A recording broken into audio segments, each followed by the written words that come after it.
বন্ধু বান্ধৱীসকল, তোমালোকে ডিউটি লাগিলানে? মই ডিউটি লাগি আছোঁ।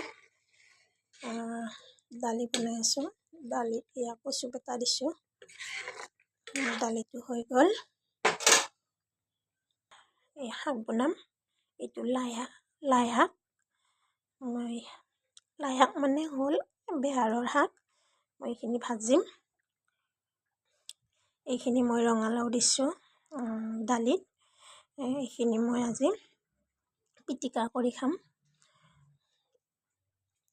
পিটিকাৰ কাৰণে মই এইখিনি যোগাৰ কৰি থৈ দিছোঁ। আৰু মোৰ শাকখিনিও হৈ গ'ল। গোটেইখিনি মই এনেকৈ ৰেডি কৰি থৈ দিছোঁ। খোৱা নাই, খাম আৰু।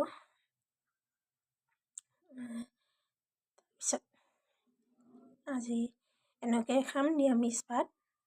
ৰাতিপুৱাৰ সাঁজটো, ৰাতিপুৱা মানে আমি এবাৰে ভাত খাওঁ, দুপৰীয়া আৰু ৰাতিপুৱাৰ এক টাইমে হৈ যায়। গোটেইখিনি ৰেডি হৈ গ'ল। এতিয়া ৰাখিছোঁ। বাই।